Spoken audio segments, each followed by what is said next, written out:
We have Dr. Ratio at home.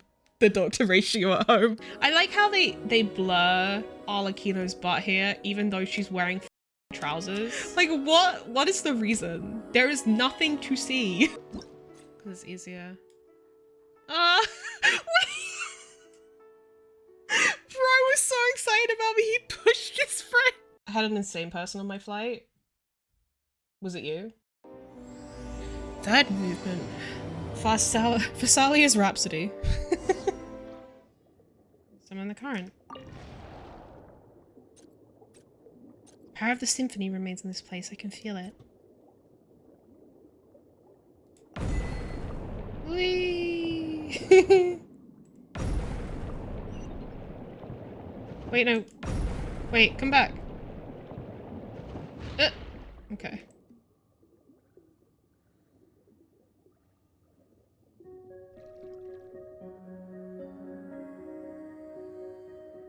They're gonna attack us, aren't they?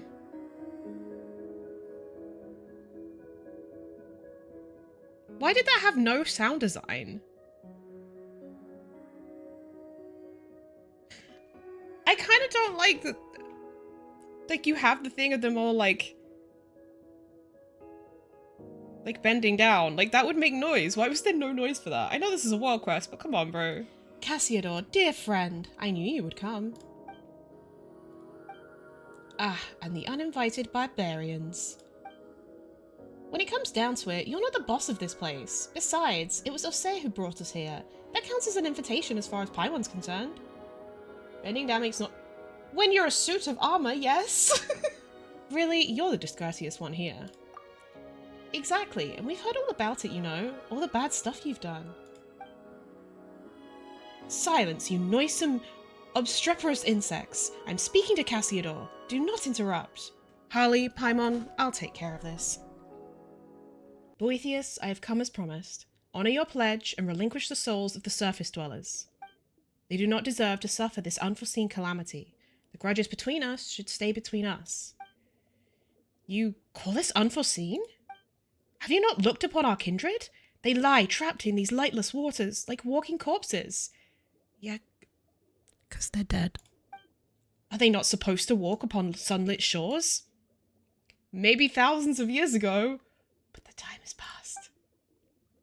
If my brief interment of surface folk souls is a disaster bereft of rhyme and reason, then what would you call the millennia-long suffering of our kind? That's not my business, bro.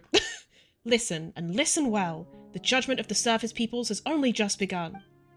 No, the one who imprisoned them was you, and it was you who turned our kin into monsters. We once had a choice. So long as we discarded our old grudges, the Mistress of Waters agreed to accept us into a new nation. That's Egeria, right? But you used them, took advantage of their pain, their trust in you. You turned them into tools of your ambition. That was their choice. They chose the old order, not the honeyed death you brought. And just as they gave unto us the conducting batons the Sebastos bestowed upon them, so too are we duty-bound to lead them onto the correct path. How dare you swagger, you shameless traitor! You who betrayed the Sebastos' trust and led our nation to ruin! Ha! I hear that vile dragon slander in your words. And you would believe a foe of our nation, rather than your kin and comrades? I serve no god, no king. But Rebus was a god king. What? Only mighty Remuria and our noble ideals. Remus proved unworthy to reign supreme from the moment he uttered that perverse command. And so, there are no traitors. If anything, it was I who rescued our nation from his error. Oh yeah, that really turned out well for you, huh?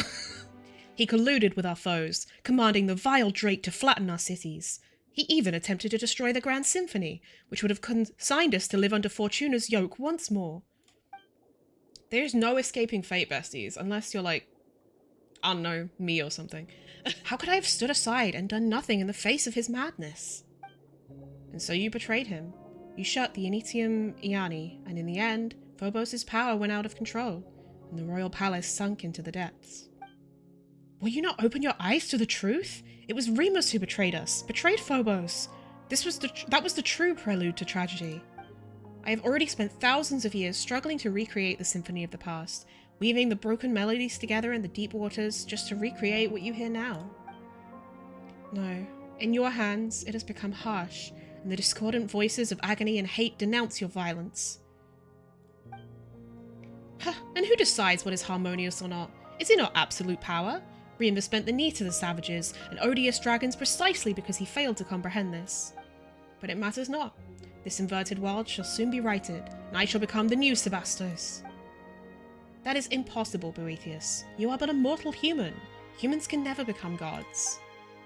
But Cassiodor, you forget. Was Remus's ideal not for all humans to become gods? To seize their own destinies? Do you not remember? Did the rites we researched and recorded in the Golden Castellum not chart a course to that very destination? But we did not know then what lay beyond. Had we known, those thousands of years ago, Times have changed. Things are different now, Cassiodor. Join us. My preparations are complete. Only together can we accomplish this deed. I have rid my soul of all impurities. I think you've still got some impurities, mate. Obtaining a true will. The stairway to heaven is but a single step away. There's a lady who's sure all that glitters is gold. The gold stuff. Golden ichor. Golden slumber. And she's buying a stairway to heaven. I merely need to gather all wills that have been scattered throughout the waters. Yes, even yours, which Remus personally severed. So, he's doing a very similar thing to Renee, right? The will to rival the world. Two minds shall merge into one, and thus shall Remuria be whole once more clad in immortal form, infused with refined steel and stone. We shall take on flesh once more, and a new Sebastos shall be born. But not only that, I shall also gain that which even Remus could not attain, the power to change the very essence of this world. To what, mate? I will turn back the wheel of fate, usher in the old world's return, and bring justice to the land. The surface dwellers shall submit to our will, as they must. It shall be as the hymn says, and when they use their will to command, the rest shall bow down and listen. You know I will not acknowledge you. You have defiled his ideals. I will uphold my own justice. Humph, it matters not. You will understand once you enter Phobos' melody. Then you shall join me. Oh. You want to save the kitty cat? Okay.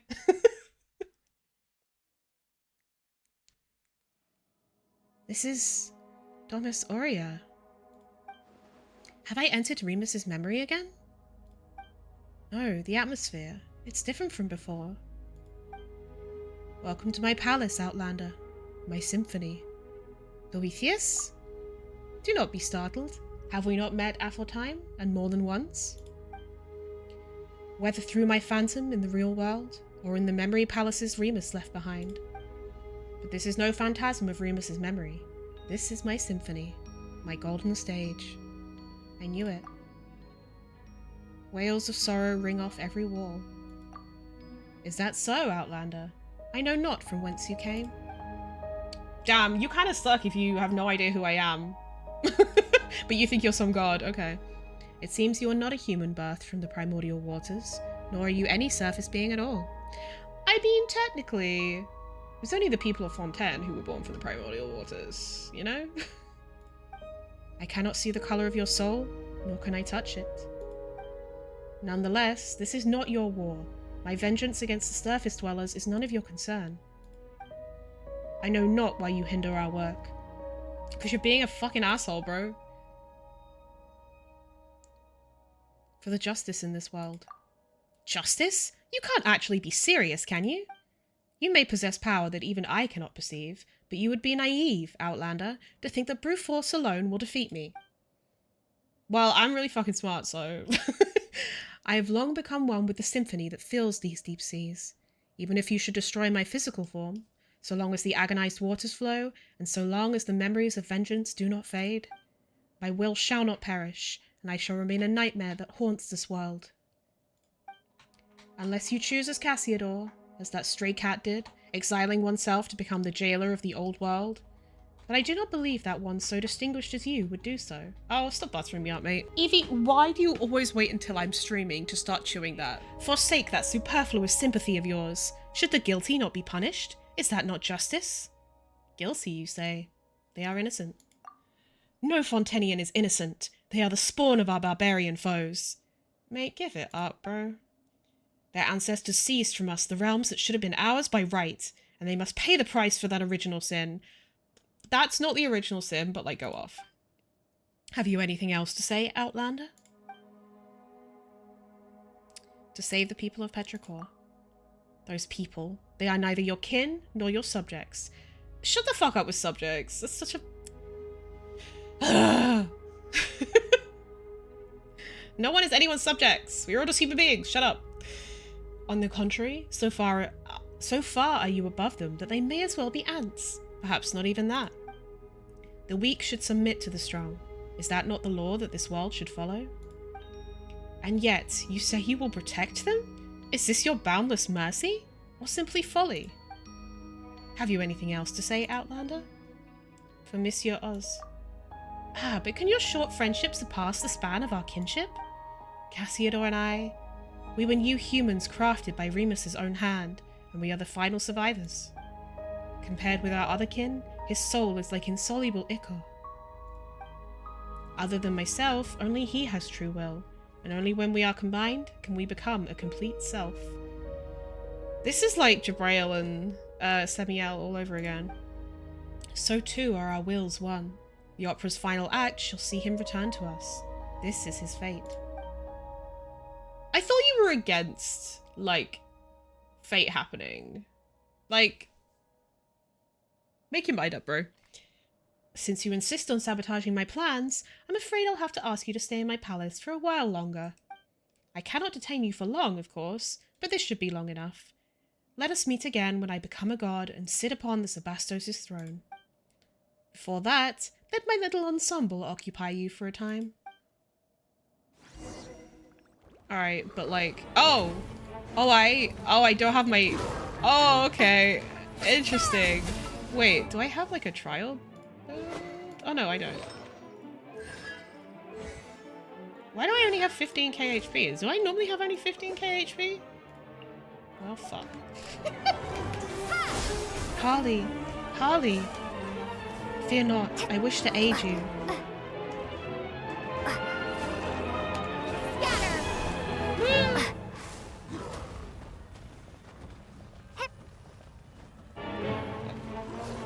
What's happening? Wait, did he heal? Or am I insane? Explore the mysterious space. Wait, what? Holly, I found you at last. Oh. Oh, in his Cassiodor form. Cassiodor. Indeed, it is I. I believe you might have met me in the Sebastos' memories, though I suppose this is our first time meeting in this manner. Time is short. Maintaining this form in Boethius' symphonic palace is no easy task. Let us keep this brief. Where are we exactly? This is a space created by Boethius, the manifestation of his soul. Oh, like a realm of consciousness. Like Makoto. It is maintained, just as the Sebastos' memories you entered before are, by the grace of the symphony's might.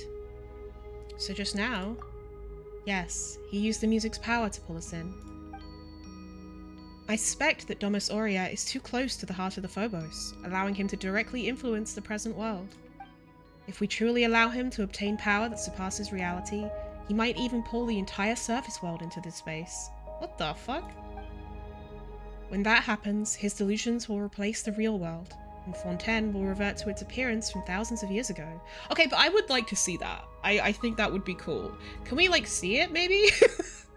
Like, I understand that it happening, like, actually in real life, like, permanently, would be bad, but I would like to, like, run around in it, you know what I mean? I would like to see it. Can we, like, just do that real quick? Just like what happened in Petrichor. No, I suspect it would be worse still. Will he really become a god?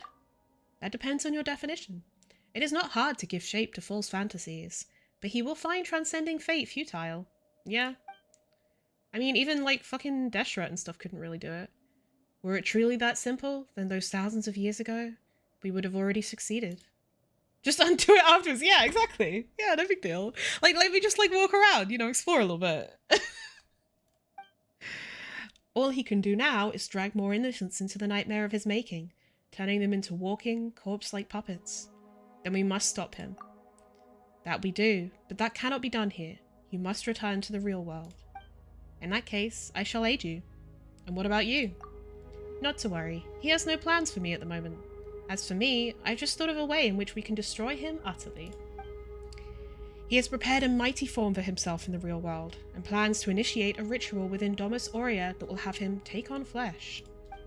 As long as we can get him to lower his guard and gather the symphony scattered throughout the deep waters into that body, we can seize that opportunity to destroy both him and that body. That will put an end to everything. Only you can do this, Harley. I feel like Cassiodor is gonna die / get absorbed into something in the name of us, like killing Boethius. Phobos' melody does not sing of your destiny, and Boethius cannot influence your soul. You are the exception to all that is planned. The Descender, the witness. Perhaps that is why the Sebastos guided you here. Go now. My strength will not hold for long. Wait, so Sebastos guided me here. So, like, Remus, like, from beyond the grave was, like, guiding me? Ah, you finally woke up! Paimon was worried sick. She thought you might have had your soul stolen by that jerk, just like all the townspeople. Did I pass out? That's right, and after that, Boethius and Monsieur Oz disappeared along with that wave of sound, leaving Paimon all alone here. And then this big guy came along. Not that he helped much either. I fear that was not up to me. I am but a soul that dwells within the Ichor, and though that Remus did give me his final symphony, but to wield its power against Boethius is a different matter. Anyway, Harley's woken up and seems okay at least, but where'd Monsieur Oz go? Did Boethius... I saw him. You tell of what happened within Boethius' soul palace. Huh? So Monsieur Oz is in there alone? He seems to have his own plan, don't worry. Regardless, should he prove correct, then we still have a chance to defeat that shameless devil. But first, you must enter Domus Aurea. Well then, big guy. What are you looking at me for? Didn't you once lead a host of dragons to attack Remuria's capital? Getting us into Domus Aurea should be a piece of cake. You have many ideas for one so small, little one. Still, this shall not prove as simple as you think. The chief strength of Dragonborn lies in our powerful flesh. Embedded into Ichor as I am, all that remains to me is but the feeblest of wills. Well, have more will then, mate. Get good. Destroying the Initium Iani exhausted nigh all my power, and Domus Aurea, defended by the Symphony's power, cannot be compared to gates of mere stone. Wait, then aren't we fresh out of options? Are we really just gonna watch while that Boethius guy eats Monsieur Oz up? Peace, you rash little thing. I merely said that I was powerless, but it is not so for you. The power of the Symphony defends the palace. That same strength can be used to break it. But the Symphony that I can wield is... Yeah, that super powerful Phobos thing is protecting the palace, right? How can we possibly beat it? If you cannot beat it, then simply borrow what you need from it. Once upon a time, the will of Phobos flowed through golden aqueducts into every corner of Remuria. Though these paths and pipes have been destroyed, if you can connect the section that lies before you once more, the great gates of Domus Aurea shall surely open, just as they once did. That is what is written in the Symphony, after all. Sounds like it's worth a shot. I too made some discoveries while searching for anything Remus might have left behind. It appears that this devil has yet to join some fragments of the Symphony to his music, and they are scattered in this part of the sea. Come with me. If we can find them and use their strength, we might yet reverse the flow of time and return the aqueducts to their original form. Oh, that does sound kind of promising. Let's get a move on then.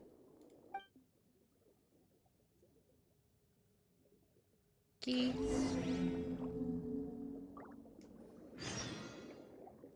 Search for the scattered stores. This does look very fucking cool. And it also, the architecture reminds me a lot of the Opera Epiclese. If we can use the power of the scattered symphony, we can reconstruct the aqueducts as they once were. Tell me about the scattered symphonies. I am sure you have encountered the music recorded in the form of paintings, yes? The preprints. In the past, Remus's musicians would cover every rock and stone wall with their melodies. But these days, only these golden bees shall heed the summons of the symphony. I love them. They're so fucking cute, dude. I want one. I want several. Hope this helps. They're just little guys. I love them. Just the camera angle so the horn matches up with the corresponding image on the mural. Oh.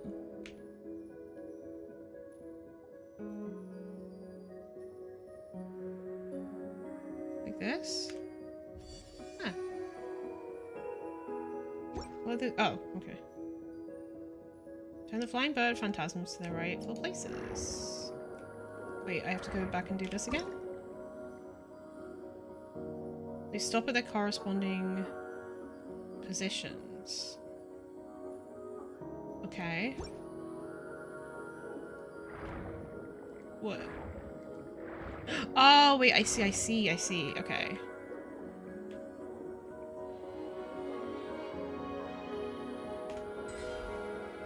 Wait, that doesn't... what?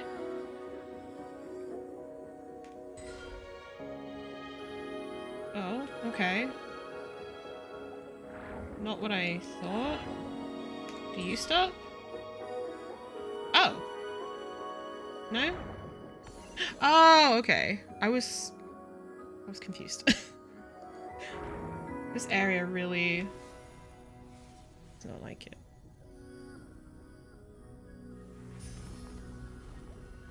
Woo! Yeah!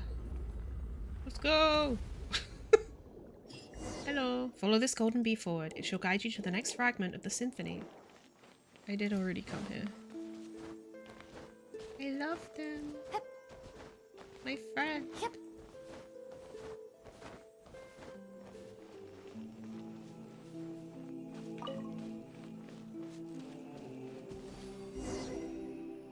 And flying fur, bird phantasms to their rightful places. Yeah, can I?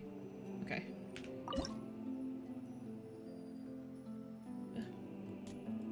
Oh, I have to do this. Okay.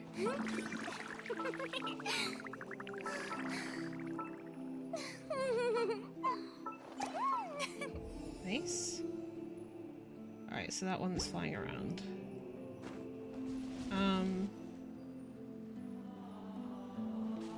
Oh, I have to...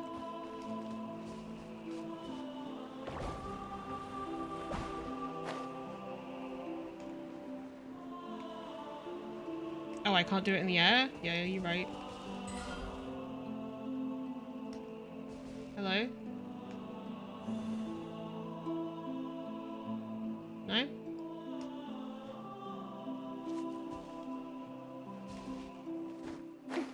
Oh. What? Much confusion. Okay.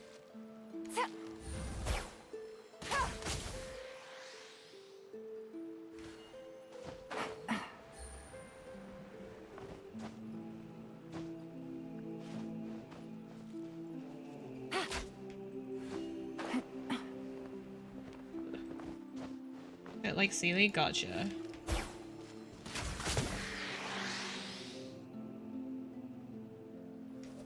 Alright. You're in the right places? Now there's just one more. Where are you, bud?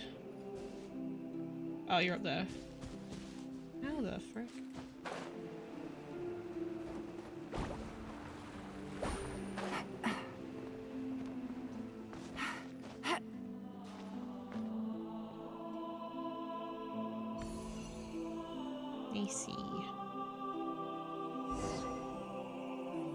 Wait, Harmos notes. Aurelius once divided all phenomena into 4 categories: substance, property, quality, and relation. Use this patch slap so hard, yeah, it's really good. Quality is the keystone, which is what is often called the quadrant of qualities: memories, wishes, soul, and persona. This is just like fucking nuts and quotes. The so-called piercing of the ego, or to play one's own music, is to pierce substance and quality, thus completely controlling one's own will, such that the musica harmona may be as the musica mundana. But the music of both mortals and gods is fated to be fragile. Just like strings pulled taut, even should they collapse on themselves, they cannot play a tone more sonorous than the pipes. Thus, just as when you order slaves to play music, the ratio of the instruments present must be adjusted to avoid profaning the melody of morality. Only by integrating and blending the melodies of mortals can a symphony that can vie with Fortuna be written. This is the phobos of which we speak. One can imagine, should phobos cease playing, all would collapse in an instant. Mortals and gods are destined to be conquered by Fortuna, and to sink into dreamless dreams. No matter how you change your own tune, you will finally reach the preordained note. As a musician, you should know that if the last note cannot be changed, then the melody itself too. They cannot write their own music, and this is an end more terrifying than death. In other words, for mortals, distance from Phobos is tantamount to betrayal. The louder their music, the more resolute their wishes, the firmer the order of Fortuna becomes. None can escape. Therefore, they cannot be regarded as humans equal to us. Their choices do not come from their own wills, but rather the course charted for them by Fortuna. So, yeah, so they're like talking about anyone who's like bound to the fate of Tevat, Irminsul, and like constellations and stuff. They have not the freedom to make decisions, and all they will do is play until the final note that was long ago written for them. Based on morality and rationality, the only choice we have is to eradicate them from the soil and waters, as we would eradicate plagues and extinguish wildfires. Otherwise, Fortuna's symphony will grow to a deafening roar, until there are no and never shall be other possibilities, and never again will it be possible to choose rebellion. Bro, these people are fucking nuts. That's why stopping around camera not enough. No. Woo! Woo, woo, woo. Alrighty, looks like the waterways are reconnected. Next, we should go back and look for that big lunk, eh? Paimon wonders how Monsieur Oz is doing. We've got to hurry up. Huh? Harley? What's going on? Is it happening again? Oh, it is. I had a dream. In that dream, even mortals had free will, and their fates were uncertain. Huh, it truly is difficult to write beautiful music. Time to wake up from the dream. Remus, I must remind you that in my view, both your kingdom and the symphony you composed are now beyond your control. Though I have never expected much from those created by the usurper of the many waters. Oh. Is that referring to Egeria or the primordial one? Unclear. And nurtured by yourself, the extent of their degradation is shocking nonetheless. The civilization created by you and your subjects shone brighter than all others in this world, but naught remains now but deep, impenetrable darkness. The atrocities committed in the name of civilization and order were far crueler than even pure barbarism. Even the most savage and violent of Vishaps would never engage in such meaningless slaughter. I am perfectly aware of all that you say. You know, and yet you remain indifferent? Or are you powerless?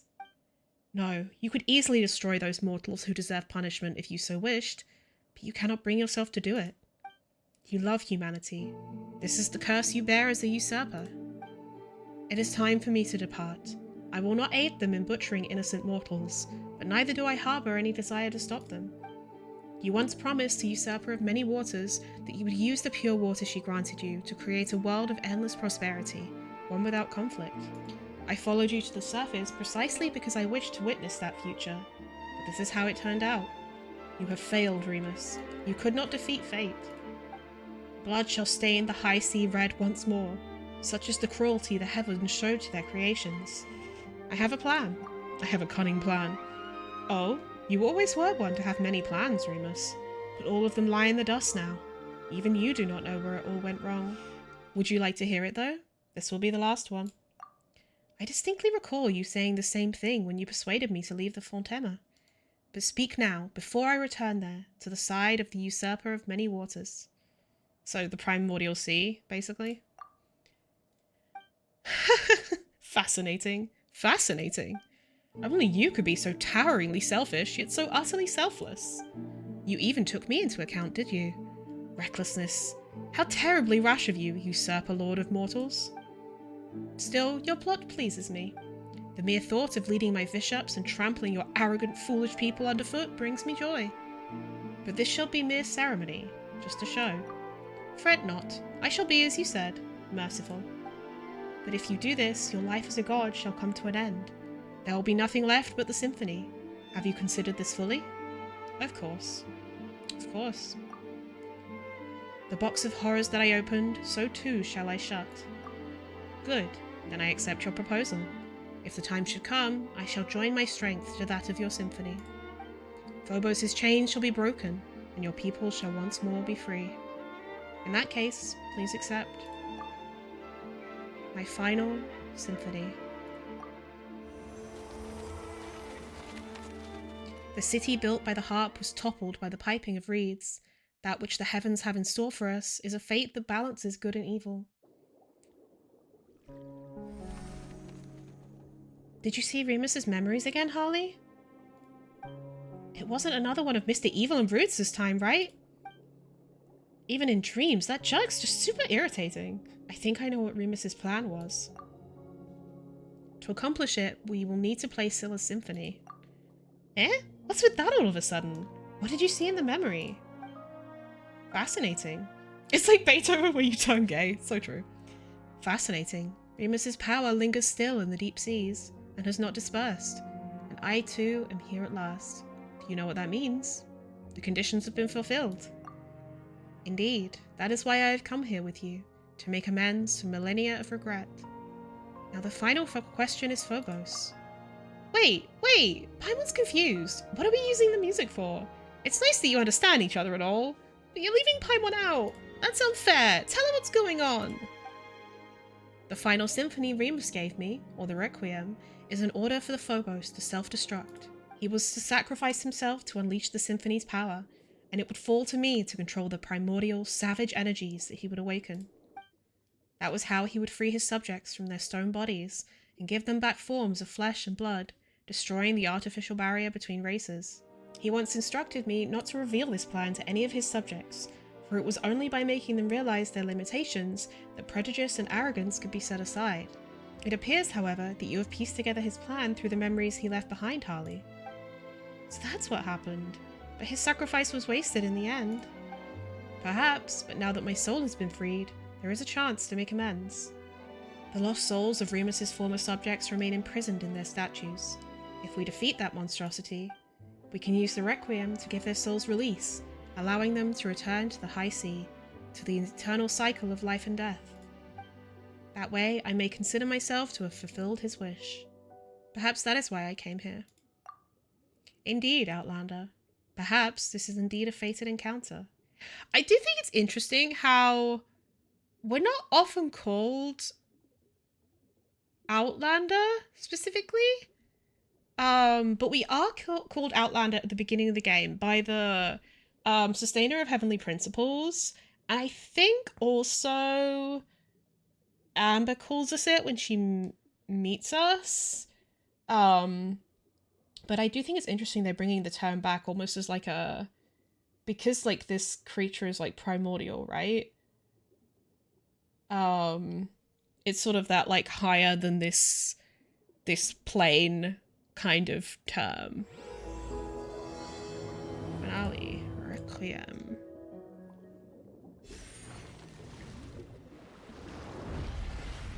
Ooh. Pretty. It's like the gold mixed with the primordial water. Oh, it is like a harp, yeah. Ah, how the ichor dazzles, just as it did millennia ago. This must mean that the time has come.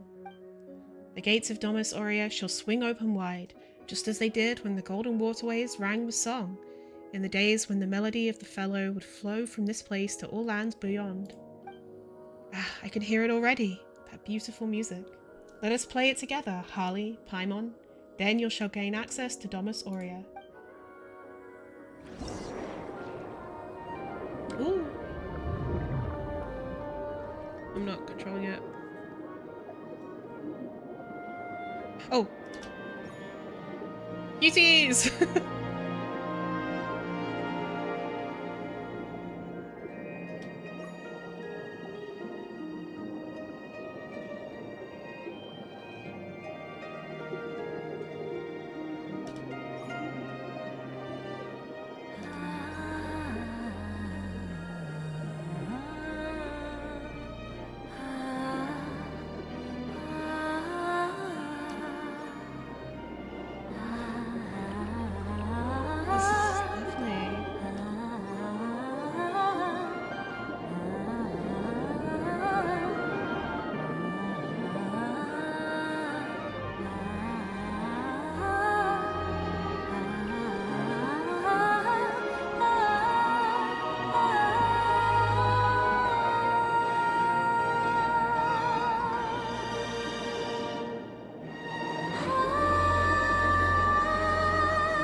This is so cool. You pass through the gate of Domus Aurea accompanied by a golden melody. Damn, that was so fucking cool, bro. And pretty. I also noticed as we approach like the building, because it's like shaped like a big old like church organ, as we approached it, I started to hear the organ come into the music, which was really cool. Phew, guess we're in. That was tough. No, it wasn't. That said, this looks more like the guts of some giant machine than it does a palace. This place is very familiar. Is this the place you saw in Remus's memories? So that's why Mr. Super Rude Bad Guy also wants to... Ugh, things are gonna get ugly if he succeeds. We don't know what's become of Monsieur Oz either. But we've got no choice but to keep going.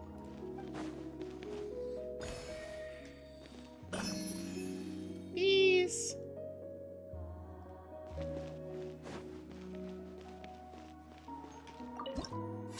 I'm guessing we're gonna fight this guy. The end of an ancient dream. Maybe this is Remus or Boethius. Ah, Boethius. Persistent garbage.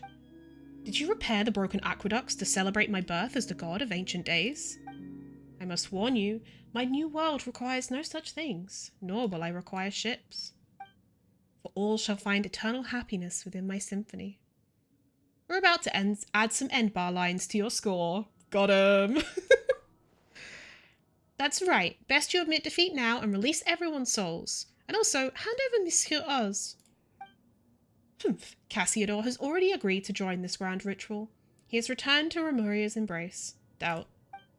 All wills belonging to Remuria shall merge into one body. Where now is your friendship? Was it not merely your own presumptiveness and an inflated sense of importance?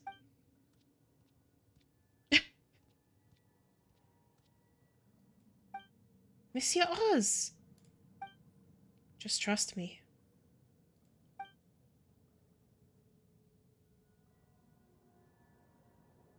See, there was no sound design for that, like why? This was not part of the plan, but I acknowledge that you are sufficiently qualified. In that case, come. Bear witness to the birth of a new world. I will have order. The immortal Sevastos' second coming. Oh wait. Oops. Quiet now. You are about to get dicey. Transfixed. Oh.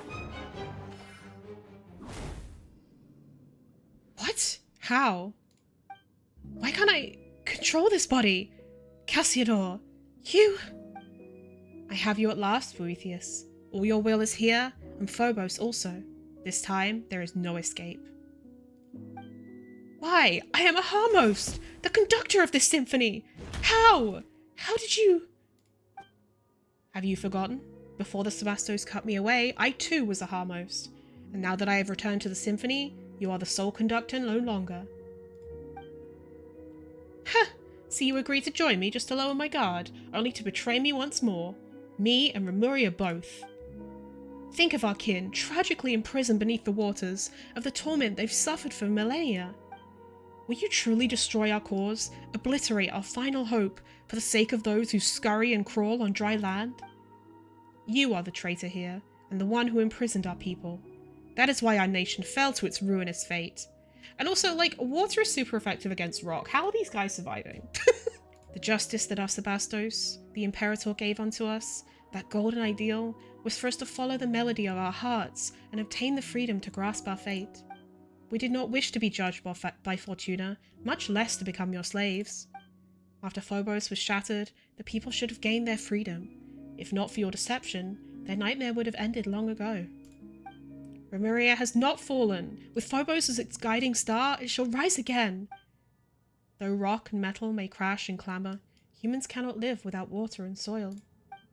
No power, however great, that tramples upon the value of life has any meaning. Are you not human yourself, Boethius? We Remurians were all ordinary Fontanians once. Though we forsook our flesh, racked with pain and weakness, and gained immortal forms, we still have mortal souls, mortal emotions, and mortal frailties. But we forgot that. We forgot where we came from, believed ourselves superior to other humans. That is why Remuria fell. Do you remember my words, Harley? Now is the time. I don't remember your words. Leading idol. Interesting. Emerge. Busted. I'm always watching. Lay your delusions aside, Boethius. There's still time to something. Turn back, I guess. Oh?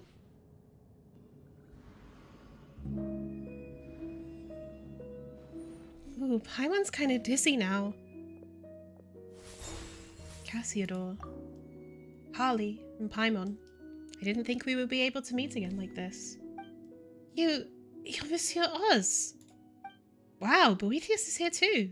He's not going to try anything funny, is he? No, wait. Are Paimon's eyes deceiving her? What's that thing floating over there? You see it too, then. The being that hovers behind the illusion of Boethius. Ahaha! You found me, I see.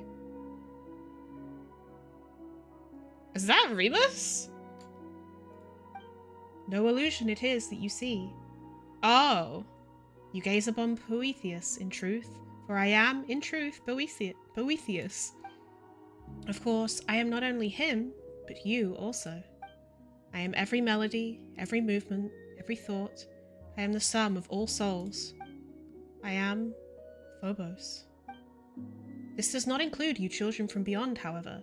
You are not part of us. So Paimon isn't kind of included in the children from beyond, I guess. Phobos. So, the great symphony that governs all has a persona? Phobos, or should I say, that which was once Sibylla, was originally a survivor of the last deluge that swallowed the earth. Okay. Sibylla's wish was to grant happiness to all in the world who are called humans. She had no persona, and her strength was insufficient. Thus, she entrusted her wisdom to Remus, and with the addition of the power that Remus possessed, the symphony was created. That is to say, me. No, how can this... So the music we have played all this time, and the fate we accepted, that all came from you. Yes, it is me, but it is also all of you. I am also you all. I am the aggregate of all your wishes. Eliminating our enemies, destroying other lives, destroying cities and villages, are these also our wishes? Precisely, that's what you wished for, and so I responded. Plunder, hatred, slaughter, these too were a part of your wishes. Is that not what it means to give everyone happiness? Preposterous. Don't be absurd, that's just twisted and wrong.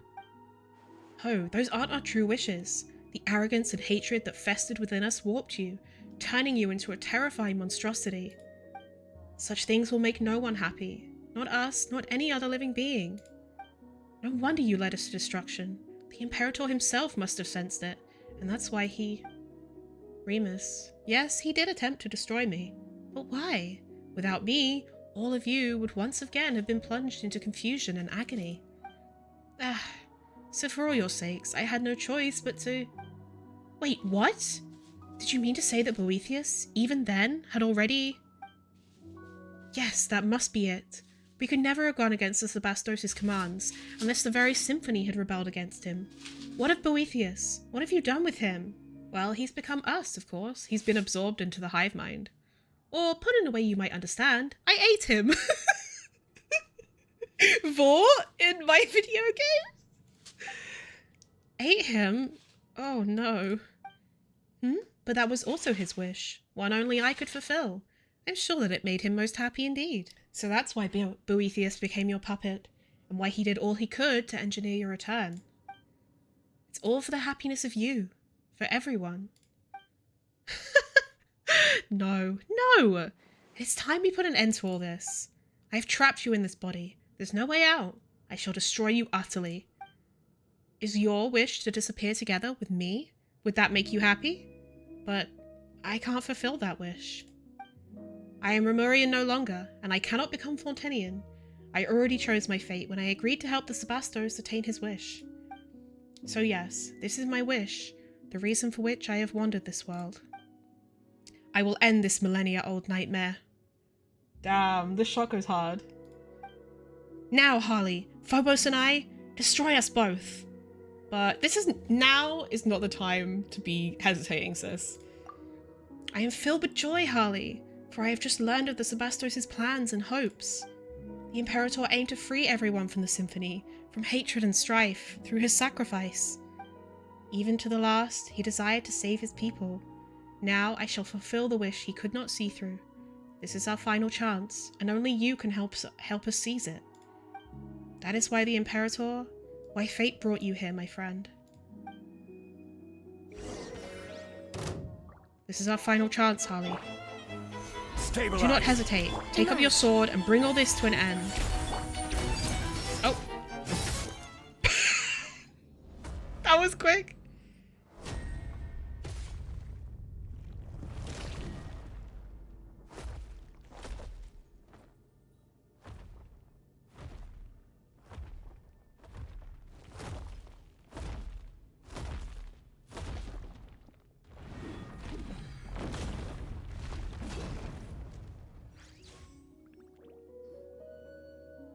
Monsieur Oz, is that you?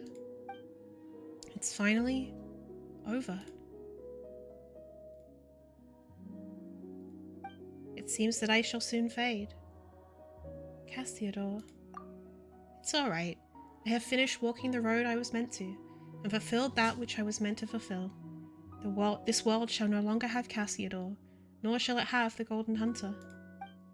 I am certain that the people of this present world shall continue to live normal, happy lives. But... Harley, Paimon, you have my thanks for accompanying me up to this point. My journey has reached its final destination. But yours has yet to end. Please, play the Requiem, for me, and for my Imperator's wishes.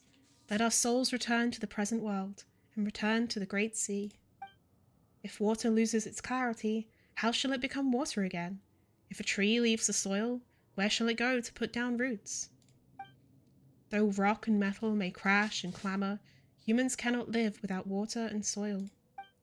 Perhaps we shall meet again someday, in a fertile land full of flowing water.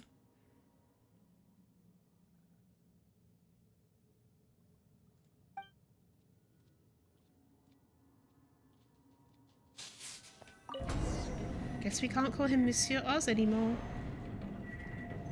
Osse, that should be fine, right? What's the difference?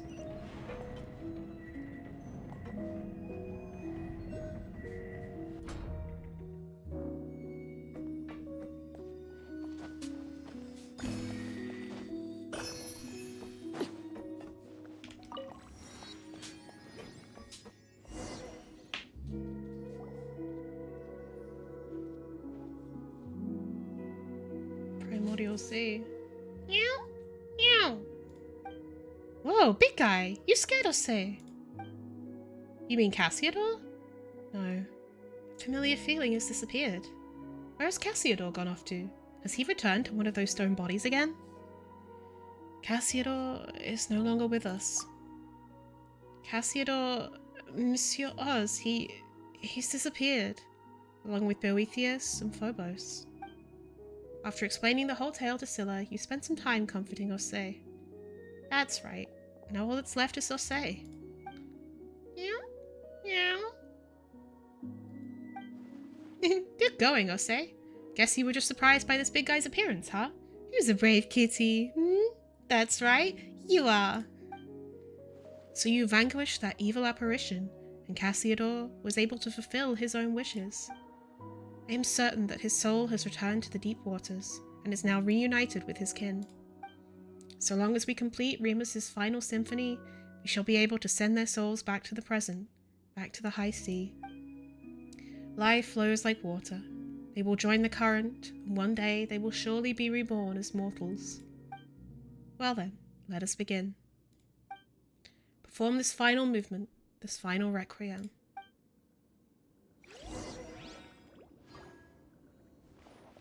Cat's probably like, what the fuck is happening?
Following the current comprised of congregated souls uncounted, you depart from the underwater realm.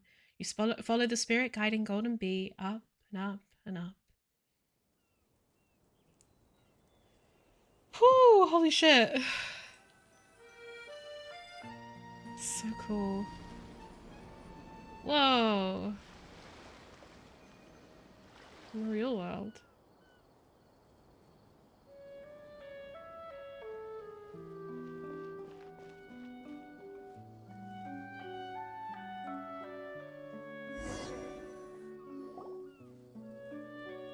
After everything is over, you return to where it all began, the town of Petrichor.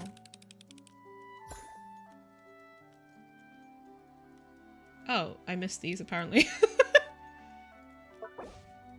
Fate is like a spinning loom that never ceases. After being watered by tears, new flowers will bloom forth from the ground. The guilty humans rise from the sea of suffering and return to the womb. O heavens, please grant them peace. The ocean where tears converge shall never dry, shall rise to the sky and fall as rain once more. Please tell me that all of our labours have not been in vain.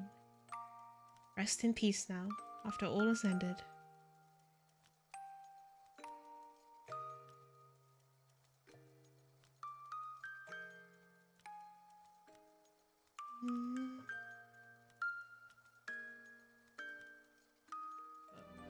Is the symphony that Remus left to us finally coming to an end? We've completed the Requiem, and the souls imprisoned in the ocean depths all seem to have left. The townspeople should be back to normal as well, right? Thank you both for completing this final musical movement, these wishes that have endured for thousands of years. Has no one else noticed that there's a fucking primordial whale just chilling? Whether it was mine, Remus's, or that of anyone who wishes to protect peace in this world. That reminds Paimon of Monsieur Oz. Meow, meow. You like that name too? We're not talking about you right now, though. His soul has returned to the high sea. There, at last, he can be at peace. I imagine that was akin to release for him. As for my kindred and descendants, it seems that a new, true dragon has been born to us, Neviet. Though, as one who was a prince amongst Hydro Vishaps, I should go forth and seek an audience with him, though it is hard to say if I still count as Dragonborn now. Too much time has passed, so much that little in this world has anything to do with me. So what do you plan to do next? Swim around a bit. Well now, it was not easy to regain my freedom, so I believe I shall have a good romp underwater. So true. Bro's like, you know what? I want to swim about.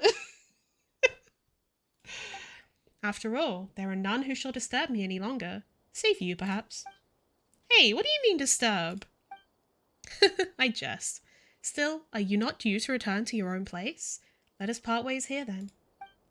Or so I would say, but further visits on your part would be appreciated. I might get lonely now that everyone is gone, after all. Aw, you just miss us already, don't you big lunk? See you around, big guy. Looking at you, even I begin to look forward to the future of terrestrial beings. Well then, until we meet again.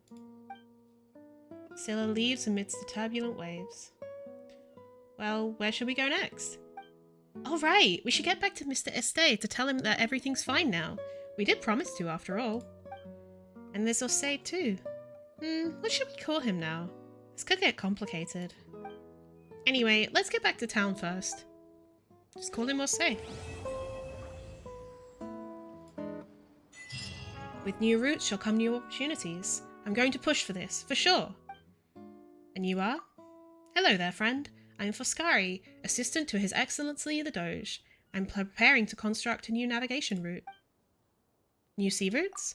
There are always people saying that we should consider everyone's happiness, that we shouldn't ruin the peace of our little town. Humph, they've just deluded themselves into thinking that they are happy. You won't find more idiotic people in the entire world. The only reason they're so self-satisfied is that they've never seen the outside world at all. Those with a brain have long ceased to entertain such folly. Everyone has the right to pursue their own happiness. Petrichor is not some ancient hamlet to be forgotten by all. I wish to establish links with the Spina di Rosula, cooperate with them. I want our town to become an important junction on shipping routes. That'll breathe new life into our home. If only I could play such a wonderful melody. And you are? Ah, hello there, dear guests. I'm Loredan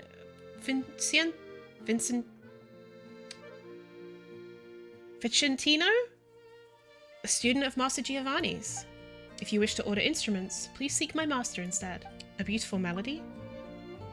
Indeed, just as my brothers and sisters have, organising performance at the Opera Epiclairs to endless plaudits and applause. That said, I'm not at their level. I must work harder, practice harder, to maintain the prestige of our family. That's why I've stayed in town, working for Master Giovanni on one hand, while honing my musical craft on the other. One day, people will surely say of me, "Ah, indeed, you were a descendant of the Vicentino family." Ugh, I was out for so long. I'm still so sleepy. Why did I have such a strange dream? And you are? Me? Contarini Tiapolo of the Special Security and Surveillance Patrol, at your service. I'm on leave at the moment, but if you encounter any violations of the law, please come straight to me anyway. Well, I say that, but it's not often that I come out on vacation. Yeah, I haven't had enough rest at all. A strange dream, perhaps? That's right, and for some reason it was an especially strange one. In the dream, I was constantly fighting with these weird fellows. No different from work, really. There was a strange researcher from the Fontaine Research Institute in my dream who claimed that they had discovered the secret treasure of the Lilia Crucis Ordo and planned to transform us all into clockwork mecha. And not the normal kind. I'm talking about machines made of stone. I mean, it was a dream, right? Stone people don't really exist. Whatever the case, I've been losing sleep in the fight against those guys. I bet Captain Chivalrous would have had trouble with that, let alone me. Secret treasure of the Lilia Crucis Ordo? That's just a ridiculous legend. They claim that there was a secret organization several hundred years back known as the Lilia Crucis Ordo, and that they left behind a treasure in Petrichor that could make any wish come true. Sounds like exactly the sort of tale that you'd tell to suck a tourist in, don't you think? But some still believe it, like that Sumeru researcher over there. There is truly no hope for me. Oh, Archons, why did I do those things? I'm just like that person. I wanted to pull the strings. Let others do my bidding. Oh no. Okay. Perhaps we should choose more classical romance for the script this time. The confession of love between Tancrede and Charicles, perhaps? Or the farewell of the Locknight dressed and Adsiltia. I've butchered those, I'm so sorry. If only you could understand my intent. And you are... Sorry, I was just thinking about my script, and I started talking to myself. I'm Goldoni. I suppose you could consider me a playwright. And as for what I just said, it wasn't anything important. Don't worry about it. I'm worrying. About the script. Hi, it's a script for the next film festival. To be honest, Xavier, the Farina award-winning producer from the first festival, is my... friend. I agreed to his request to write his next script. If we weren't such long-time acquaintances, I wouldn't have turned down a commission from the Opera Epiclairs to write him a script gratis. And he said he'd pay me. Seriously, who does he take me for?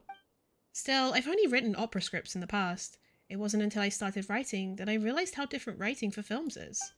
For example, operas don't usually describe the finer details of a character's movements, but films require you to supply a complete description of the camera and visual angles. Whatever the case, this commission is a brand new challenge, so I am still trying to decide what the best theme might be. You just said you wanted to write a classic romance story. Isn't that very normal? After all, romance and love have been a theatrical theme since time immemorial. I didn't mean anything else, really. As my ancestor, Master Capellius, once said, there is no absolute good or evil, only absolute beauty and ugliness, and that which makes beauty is eternal love. Whether it be the Chronicle of Charicles or the Legend of the Locknights, these are all romantic classics. But whatever the case, don't misunderstand, you hear? Capellius? Yes, Master Capellius is the greatest playwright in Fontaine's history, and I am a descendant of his, though my skill is far from comparable to his. From Golden Hyperborea to Capellia to Mask of the Great, his works, one and all, rank amongst the greats. If only I could be so incandescently artful, No, nothing. Please play up no mind. Are you Xavier's friend? Yes. Also, we grew up together. I've known him since I was 3. If only I knew the first thing about mechanisms. That way I could have gone with him to Inazuma without anyone batting an eyelid. Maybe I'd even be able to join his daydream club and speak with him more. I mean, I could write more work that suits his requirements. I mean, the more commissions I do for him, the more perfect the script's all right. Right?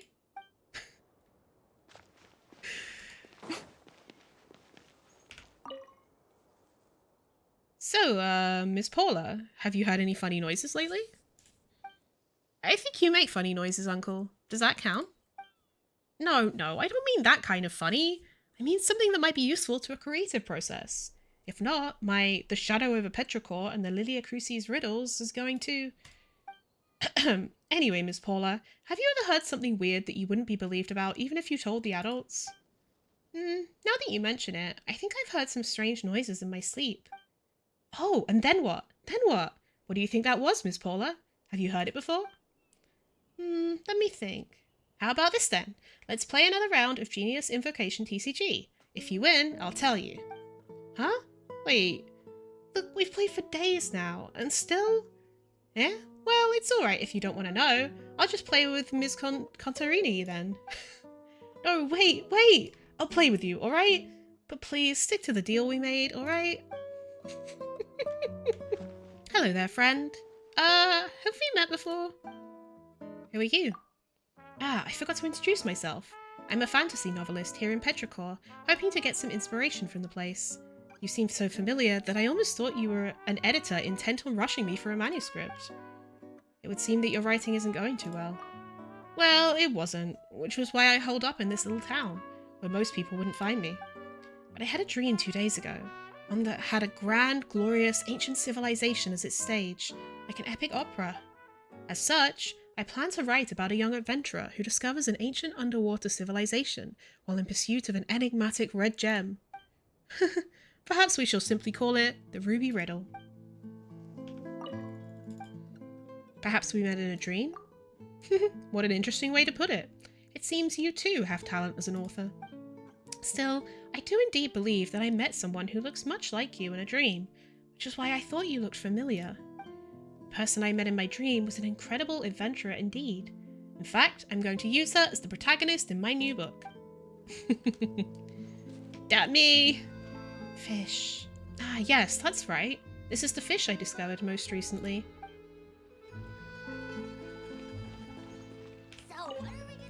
This is so boring. My dream was more interesting than life here. I want to go see the outside world. What sort of dream would be that interesting? A very, very long one. I don't really remember much of it anymore though. Did I have it yesterday? Or have I had it before? I dreamed that the town was invaded and I joined up with the guards, becoming an awesome officer. Even my dad had to listen to me. I would say, "Giovanni, bring me my gun," and he could only say, "Sir, yes sir."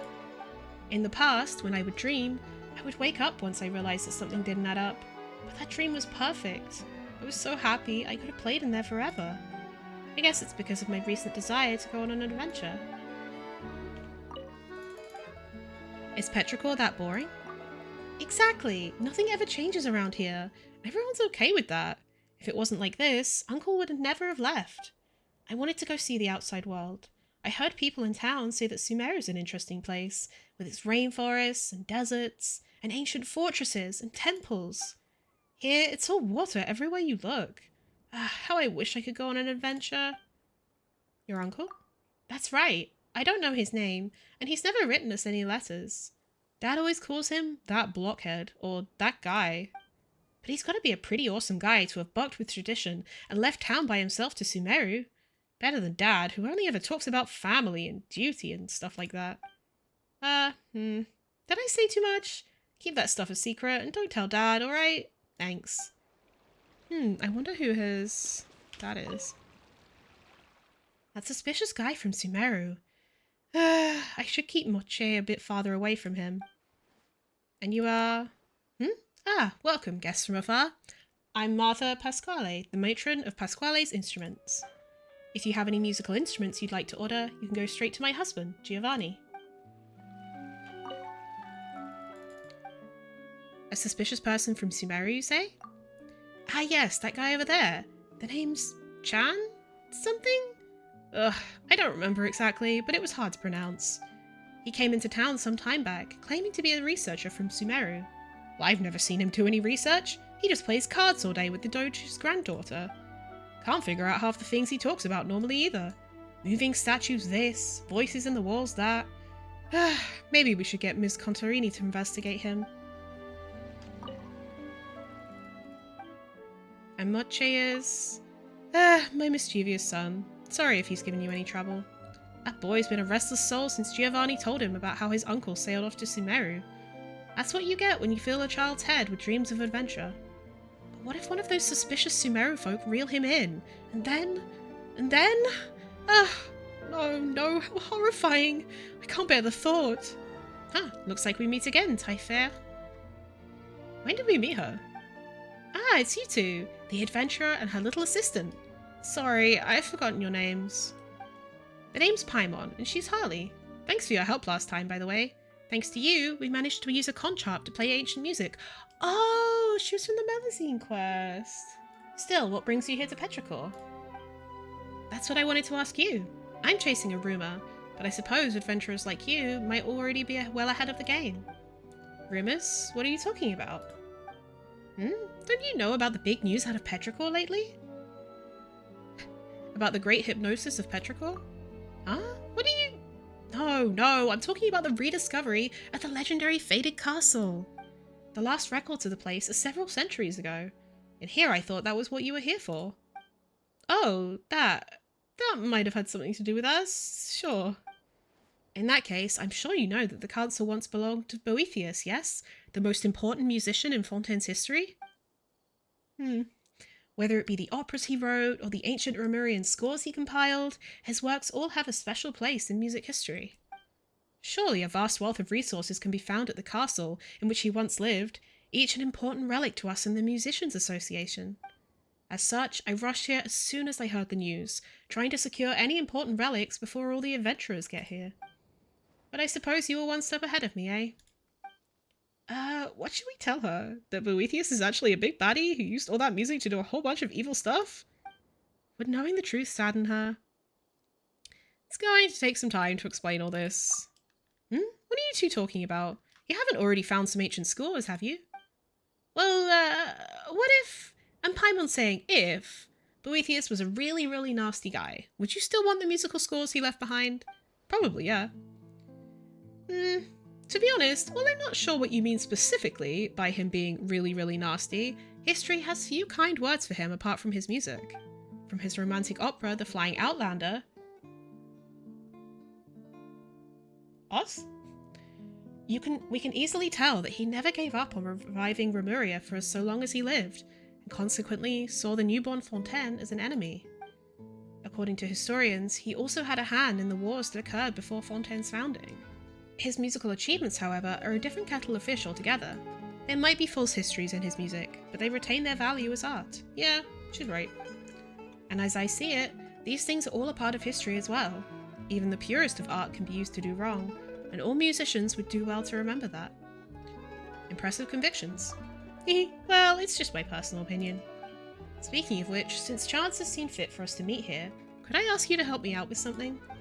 You can consider it payment for the favour from last time. You said you didn't need payment last time. In that case, this is just help then, right? Anyway, as I mentioned earlier, I'm here to look for the famous lost opera, The Flying Outlander. According to records left by someone named Ruggiero several hundred years back, it should be somewhere within the Faded Castle. Could you help me search for it? I imagine you're much better versed in such matters than I, after all. Well, since she's asked, Harley, and those scores don't have that power anymore, we might as well, right? Alright, I'll take that to mean you've agreed. Splendid. I'm counting on you then. I'll wait for you in town in the meantime. I think we already found that stuff, actually. The scenery here truly is rather excellent. We order many an instrument from this town every year, but this is my first time visiting. Tell me about the music score. Yeah, I already got it off stream.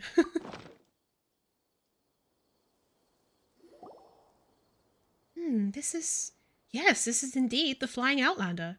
To think that you actually found it.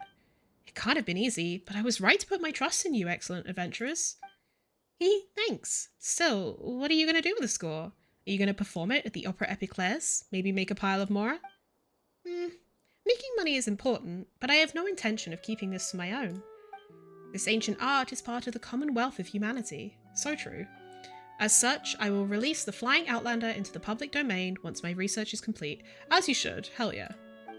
After all, is not recovering this lost play and filling in a page of history heretofore missing the greater deed to do? I'll be rooting for you. Well then, I suppose I should hurry back. Research and study await. Ah yes, here's your payment. If chance should allow it, let us meet again. Este, we're back! Oh, if it isn't... Wait, no. Who are you? Huh? You kind of forgotten us already. We're Harley and Paimon. Harley and Paimon. I've indeed heard tell of these names, but I could have sworn I heard them in a dream. So he was also dreaming, somehow? But you were definitely awake then, Este. Also, while we were below, didn't we even see... I dreamed that everyone in town was petrified, turned into statues of stone, leaving me utterly helpless and alone.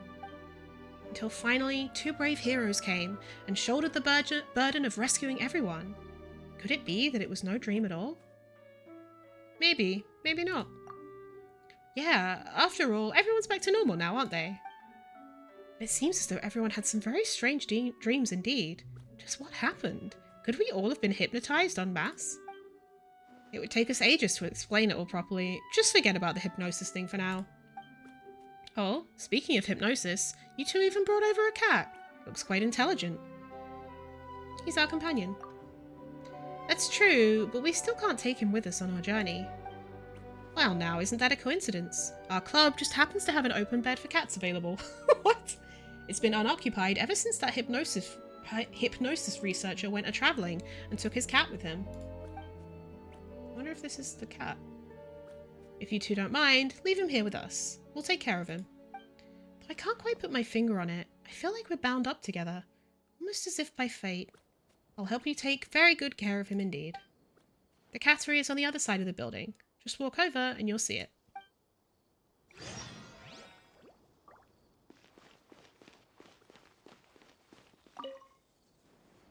That's right, you just couldn't learn to daydream. There's no lack of reality all around us. You just lacked that power to dream. Okay.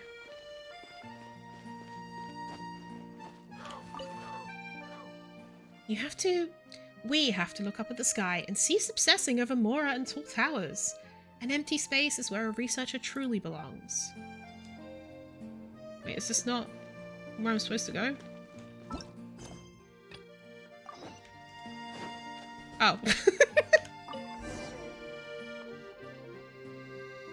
Hey, this'll be from your home from now on, Ose. Yeah? Still, it feels a bit weird. Cassiodor should have already left here, right? So who is Ose now? Is it the original cat that hadn't been indwelt by Cassiodor?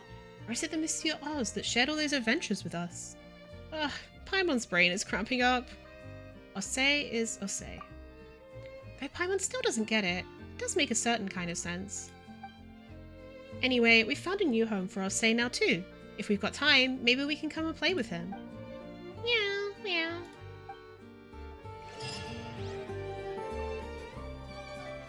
Do we get to feed him? Yeah. Pet him, yay! Hee hee hee hee. Kitty. Boop.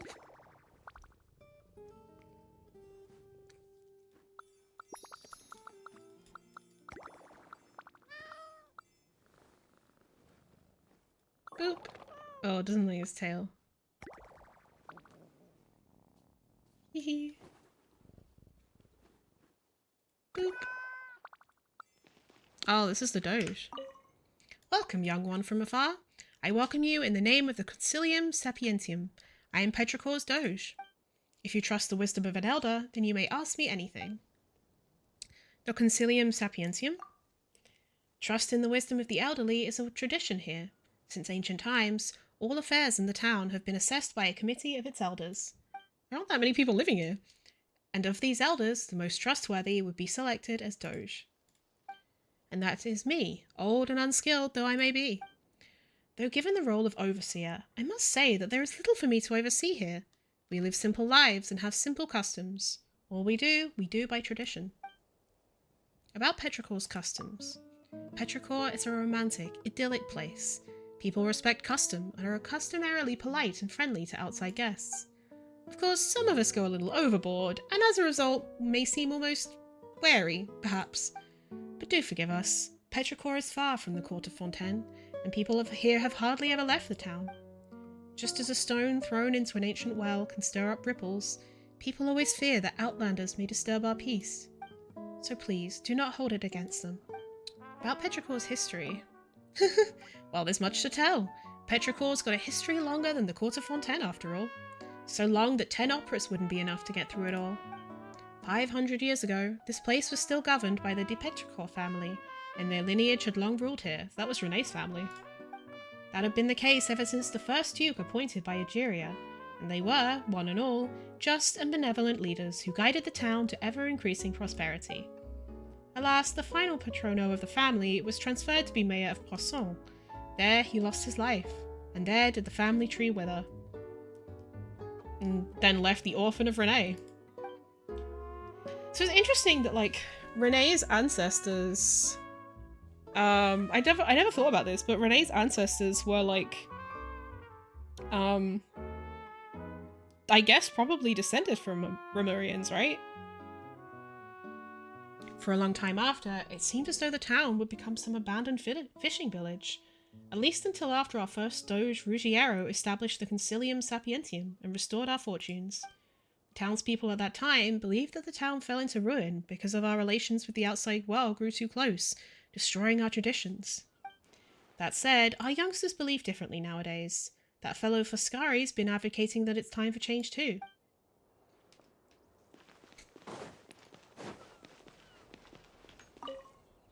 So tired. My arm hurts. It's like someone hit it or something.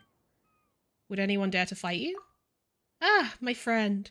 Where did you learn to judge a book by its cover so? I am a musician, you see. These arms are most elegant when they pluck a lyre's strings, I assure you.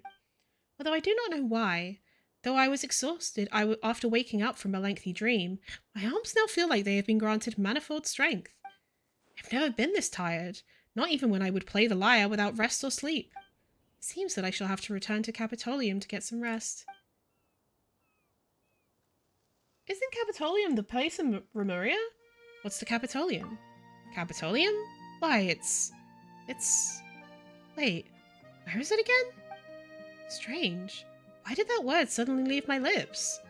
It's as if it was my hometown, where my family is. Alas, but I no longer have any family.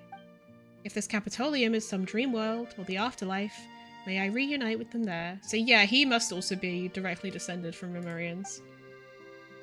Sorry for your loss. Grief will not simply disappear. We can only let it slowly fade. I once thought the world unjust for this reason, but will any amount of that change the past? The more I can commit to the iridescence tour, the fewer opportunities there will be for sorrow. Perhaps Dvorak, bless his good heart, was just trying to help me get on my feet when he asked my assistance with the festival. Could you tell me about your family? My daughter inherited my musical gifts, and we were to perform at the Opera Epiclairs together. But I lost her at the dissolved young women case. Oh no. Oh man. Fucking Marcel, bro. The Golden Hunter knows far more about Remuria than I expected. According to historical records, the Marechaussee Hunters should have first become active a few decades after the fall of Remuria, by which point the concept of Lock Knights had completely died out in Fontaine. No matter the dramatic adaptation, none would put the Marechaussee Hunters, Remuria, and Lock Knights together, for these concepts simply do not belong to the same era. Even a 5-year-old child would not commit such a grave error. Yet none of what he discussed seemed to have anything to do with the Golden Troop, but instead was, indeed always was, about ancient Remuria. I have a theory that I dare not raise with him directly. Perhaps the Golden Hunter is not the devout orphan called and chosen by Egeria, but is in fact one of the last Remurian remnants. The only problem with this theory is that it cannot explain his immortality. I indirectly broached the issues of the Lock Knights with him. I couldn't discern his expression, but he seemed reluctant to discuss the topic. Quite surprising.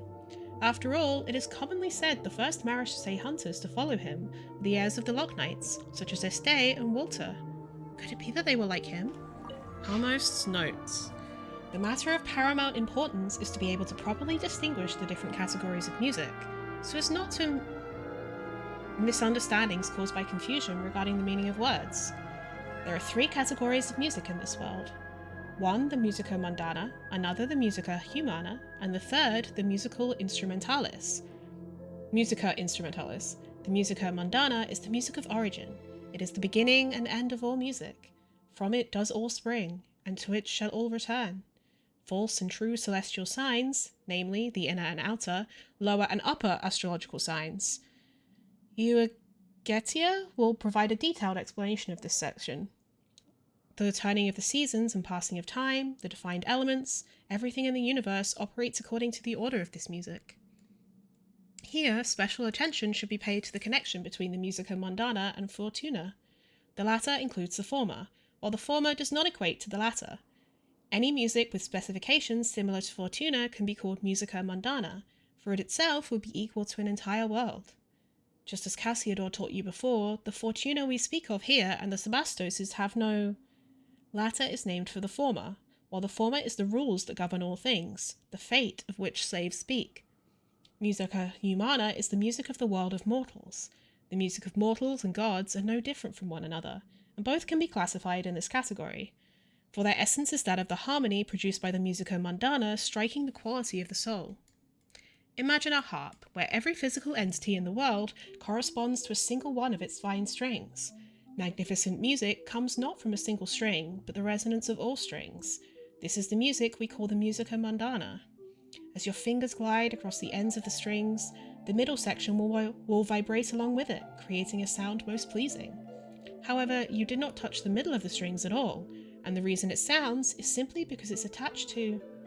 What I must emphasize to you is that, just as in the string metaphor, the music of mortals and gods can both be played, just like you can choose to play the middle of the strings, and not the ends.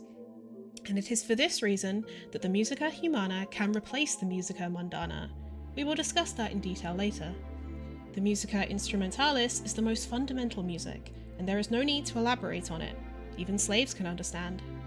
Next, I must elaborate for you the nature of phobos, and why the musicless cannot be regardless as humans equal to us, based on morality and rationality.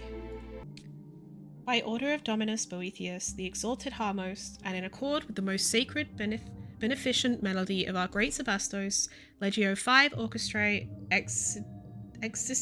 Excitator, is to cease all hostile actions against the Dragonborn from today forth, and return to Caesarium Palace immediately. Once the Dragonborn have passed through, Legio 7 Calicantica and Legio 9 Benedicti Praecones shall reinforce this position and seal Portus Anticus against northern barbarian attacks, which might otherwise disturb talks. Jason told me to come back here after I'd done the Remuria quest, so...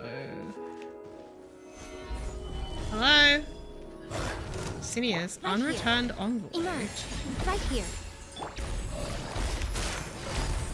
I don't know, ask Jason. Overruled. Oh, I probably should have done a proper rotation for this, huh? Stabilize. Order guide. Right now. Emerge. Nothing lasts forever. Right now.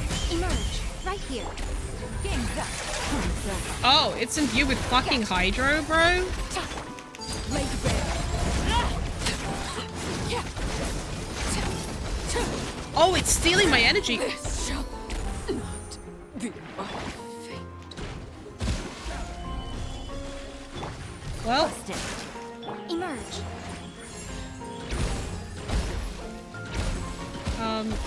fuck. So much This one. Oh, for eternity. wait, it breaks through shields? What? Solidify. Oh my god.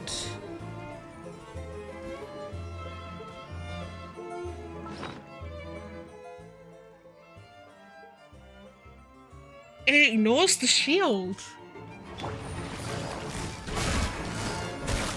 Holy fuck, bro. I hear children singing. Oh, I hate that. My lord. Right now. Emerge. Right here. Rest. Rebuild.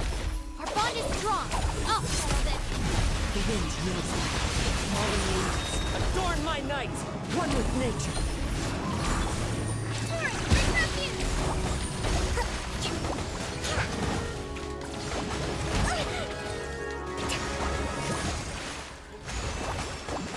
Hold the line.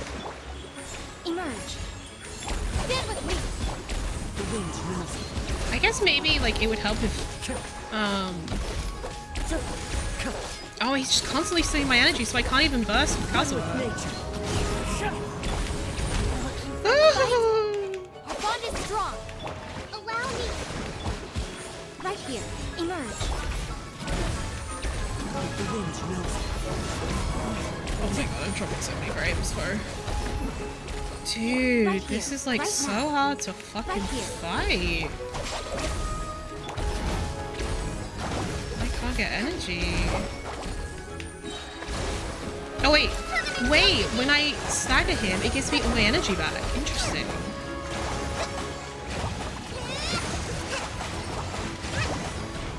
Emerge. Right now. Right here. I'm always watching. Oh wait. Oh Dreadful. And my god. Wait, within his... He steals energy within his little thing. So you want to have ranged attackers, right? my way. Yeah. Okay, interesting.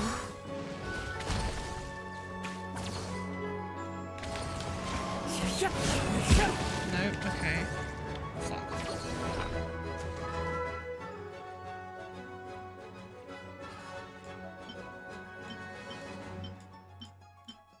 All these are fucking specialties. There we go.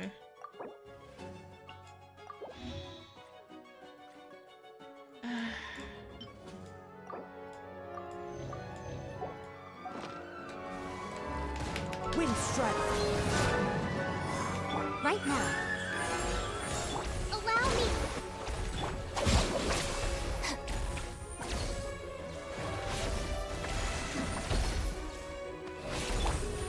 Into the wind.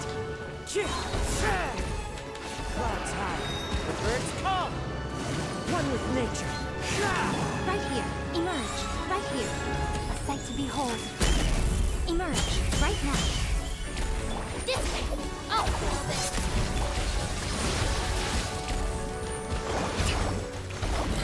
Fucking hell. Not even a luxurious for that? Bro is insane to fight. What the fuck? Alright. This'll do. My god. Looks like a new movement. Quick, put it in the music box so we can give it a listen.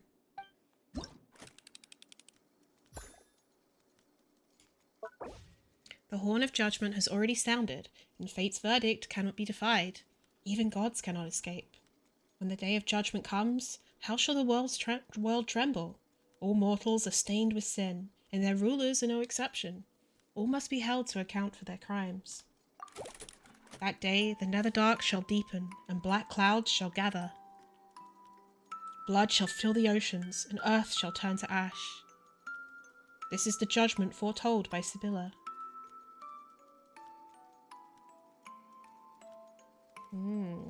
The prophecy. By order of exalted Harmos Boethius, receive the Dragonborn envoys to discuss cooperation. The following lines of text have been brutally struck out by a sharp implement and cannot be read. Traitor, traitor, traitor, traitor, traitor, traitor, traitor. Sink into this immortal prison with us. Xenoproles. Do you two happen to be heading to sea as well? If so, please, could I trouble you to bring me along to Beta Harbor? My wave ride is pretty small. Ah, I see. Dear, this is going to be a toughie. Well, if it's really urgent, we could still help. Oh, what kind souls you are! In any case, my name's Giulietta, and I sell instruments. Not long ago, I inked an order with some Outlander gentlemen for a batch of materials from them. I mean, even the greatest artisan wouldn't be able to fashion an instrument from nothing. According to the contract, the payment must be made these 2 days at Beta Harbor, but I overslept and missed the last boat. It must be the nightmares I've been having lately, but I couldn't sleep well. It is my fault, of course, but right now I need to get to Beta Harbor. So if you'd be willing to help, I'd be immensely grateful. 3 times the going rate. That's what I'll pay. 3 times? You sure are generous, huh? Well, it's a matter of trust and reputation. This is life and death for us business people. Well, sure seems that way. Well, what are you waiting for? Get on board, sailor. Thank you so much, kind ma'am. You cross the sea and arrive in Beta Harbor. I almost forgot to, come here, so... Yes, we're here. Thank you both so much. Now I can deliver the payment as promised. We can't have our Outlander friends viewing us Fontenians as fickle folk who flip on their agreements. Well then, here's the payment as promised. Hehe, shiny, shiny Mora. As long as there's some to be had, we can do business. This reminds me of, Dory. That said, Harley, since we're here already, why don't we have a look around? Even if we were to go back to Petrichor now. Did you two come from Petrichor by any chance? Hey, don't just talk to people from behind like that. You gave Paimon a fright. Oh, did I startle you? My apologies, truly. I simply could not contain myself upon hearing my hometown's name. Did you really have to get this excited, though? Well, I left home when I was young, and I haven't been back since. 10 years flew by while I did business in Sumeru. 10 years without word from home. Well, since you've come from there, could you tell me how things have been going? Right, I forgot to introduce myself. My name is Justino. Hello there, Justino. Paimon's name's Paimon, and this is Harley. And you've come to the right people. We have a deep understanding of Petrichor, after all. Wouldn't he think we're crazy if we told him that we followed a cat and wound up disrupting an ancient plot and resolving the crisis in his hometown, though? Well, those things did happen, but... Petrichor's doing great. How great, you ask? As great as before. That's how. Really? Just as before, then? That's good. That's good. Speaking of which, wouldn't it be better for you to go, since you're a local, rather than rely on us outsiders? You speak reason. I should do, yes. I did not bat an eyelid when I left it all behind back then, yet now I shrink back from my desire to return. How strange. My courage fails me as I grow older. If I hadn't found this flute in my baggage while packing... A short flute made of bone. You can see the faint marks time has left upon it. Interesting. Huh? When I left home, I had nothing with me but this flute.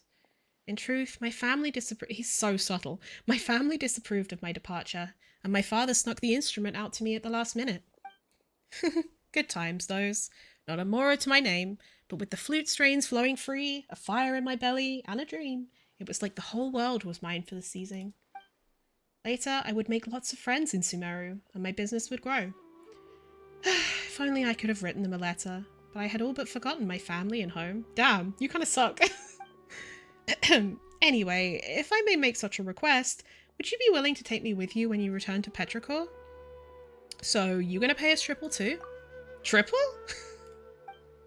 That's right, the lady we just ferried over had urgent business to attend to, so she paid us triple for the ride. Why are we being so mean to this guy? Well, I should have enough for that. Alright, I'll pay you triple too. Strike while the iron is hot, as they say. Since I've decided to return home, any delay will be detrimental. Well, we're not exactly professional boatmen or anything. Such premiums are tough to refuse. My wave rider's a fast and steady boat. Hop on board and we'll be off. Thank you. From Beta Harbor, you then return to Petrichor.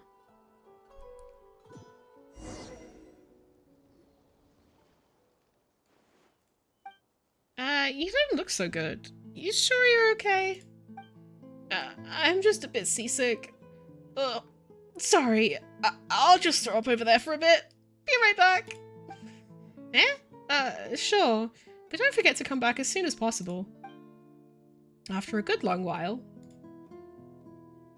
Wait, something's not right. Why isn't Justino back yet? Did he vomit till he passed out?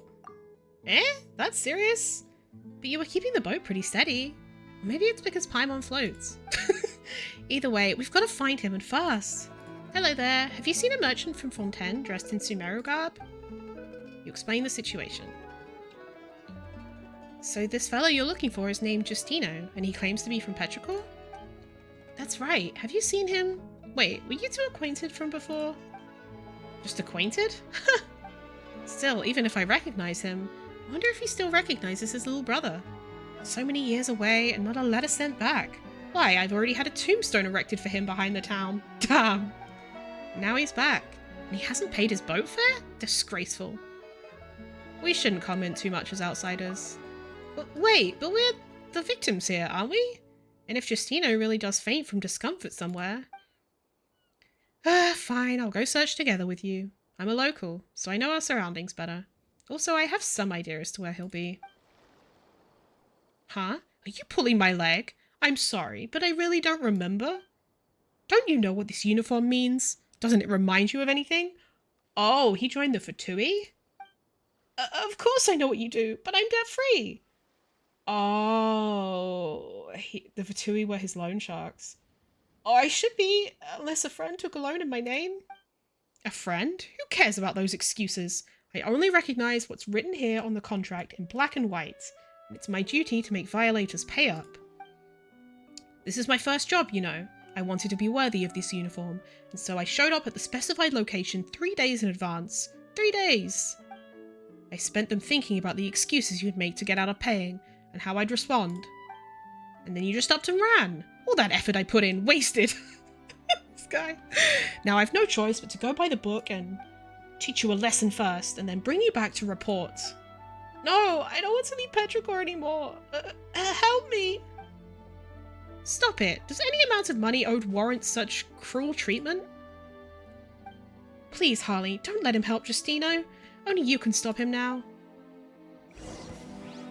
Before freaking out what exactly is going on, make him stop first. Overruled. Can't run from death. Hired help? Seriously, would you rather pay through the nose for a powerful bodyguard than just follow a contract? I'll never understand you merchants. Actually, I'm also here to collect a debt.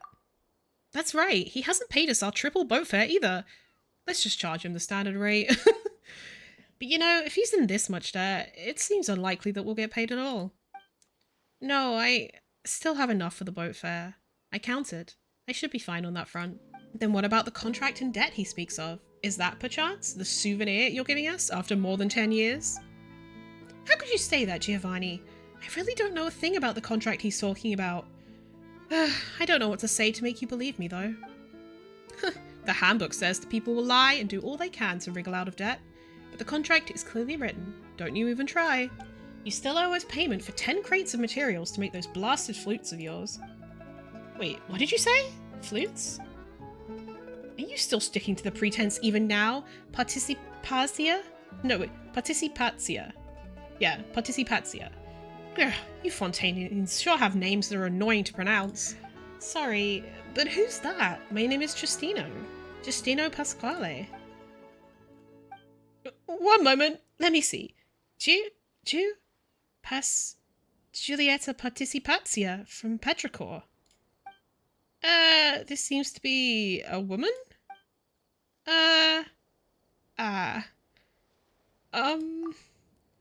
Wait, if you're not that woman, then why were you going on about some flute back there at Beta Harbor?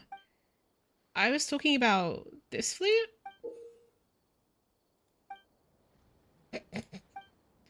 This is the flute my father gave me when I was about to leave home. He hoped that I would inherit the family business of instrument making, but I... forget it. Wait, was Giulietta the one that we ferried to? Beta Harbor? I forget. Hold on, if this had nothing to do with you, then why did you run? Oh, okay. So we helped her, like, either escape, or, like, she was supposed to be meeting with this guy? I don't know. I'm sorry, but I really don't remember. I said that, didn't I? But you sounded so aggressive and looked so frightening. What was I gonna do except run? Well, this is my first job. One to remember. Of course I had to double my enthusiasm. Well, it looks like your career's in dire straits now. Ugh, then where did that Giulietta Partizipazia go? Speaking of that, the lady we ferried over first works in the instrument business. You know, the one who was going to be late for a business transaction? Didn't she call herself Giulietta? What? So she's in Beta Harbor now? I have to find her as soon as possible. She seems to care a lot about credibility, so she probably wouldn't default. You're going to get scammed if you hold on to such naive ideas. People lie. That's what the handbook says. What if the handbook is lying? Anyway, I've got to go find her immediately. The agent departs. What the fuck? Seriously, where does he get the cheek to lecture Paimon based on that handbook of his? He was the one who made a mistake. What a farce. I see you're the same as ever, big brother.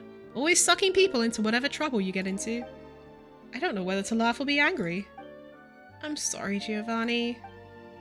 I'm sorry for the trouble, you two, but this is no place for a chat. Let's find a spot where I can treat you to some snacks, and we'll talk. I get to find out the family drama? Tattered navigation log. As a treasure hoarder, I shouldn't be leaving records, but since we recruited through all kinds of different channels for the treasure hunt, we hereby leave this record to prevent an unfair division of the spoils.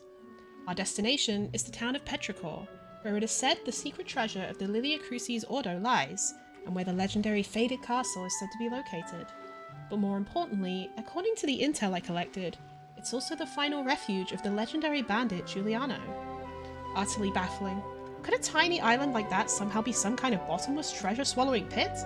Still, no matter what, this time I'm sure we'll find something. The voyage has been going smoothly. To make things easier, I decided to head into town disguised as an adventurer. I hope the rest of the crew can keep their tempers in check. The next few pages are illegible, having been repeatedly scribbled over. In the next legible section, the handwriting seems to be completely different from before. Ha ha ha! We made off like bandits this time. Though there were a few wrinkles, we nicked many of the Dark Lord's treasures. Next, we returned to our village in the north to recruit soldiers and purchase horses. We'll show those lunatics following Irenaeus who has the right to rule the Fontaine to come. How many days have passed? 3? No land to be seen, and nothing but sea fog as far as the eye can see. Has it been 10 days? Or 9? I can no longer tell. We tossed out most of our supplies to make room for more treasure, and our food is running short. Damnation! None of this is treasure at all! It's nothing but rocks! Rocks! What have we done? How did it come to this? The diary ends abruptly. Damn. So writing stuff down when they were possessed.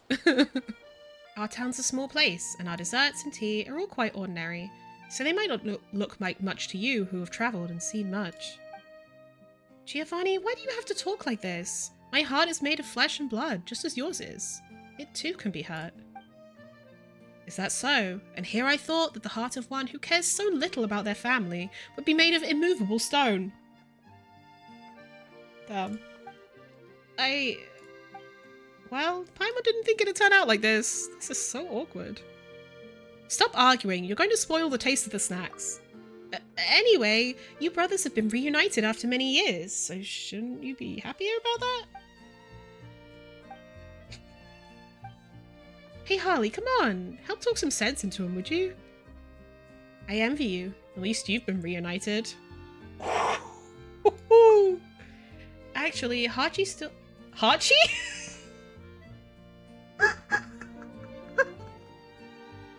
That's a new one! Actually, Harley's still searching for her missing brother. You briefly explain the reason for your journey to the two brothers. I see. It must be hard to have to scour the world for your family. And you're so young, too. I'm sure your brother has his reasons. I don't think he's forgotten you or has intentionally broken off contact. Please don't hate him for it. Thanks?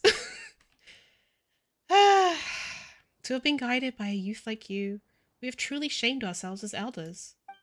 We may have had our disagreements, but we are still brothers. Thank you, Giovanni. But don't be so quick to thank me. It was you who voluntarily gave up the family business. Now I am the legal heir to the Pasquale name, no matter how you... It's alright, Giovanni. I know what you mean. But of all the things I've lost, I regained the most precious of them. As for the rest, I don't need them. Again, don't speak too soon. That novice debt collector wasn't talking out of his hat when he said that people lie. In that case, let us sign a contract. Write a statement in black and white. Or perhaps, if some other means suits you better. We don't have to go that far. It seems you're quite the same as you used to be, but I've changed. I'm not the man I was before. Let me work in your workshop. I shall be your assistant, just as you were mine when we were little. Do your best then. I'm not going easy on you just because you're my big brother. Of course, no worries. Well, so guess the two of you have made up now, eh? Yes, thank you so much for your help. Why, I somehow feel as if the triple price fare was hardly enough. It's just a shame I only have this much on me. If you can sit yourself down and work hard in the workshop, repaying their kindness would be a simple matter. Hear that? Giovanni's going to take good care of me. If we should have the chance to meet again, I'll treat you to.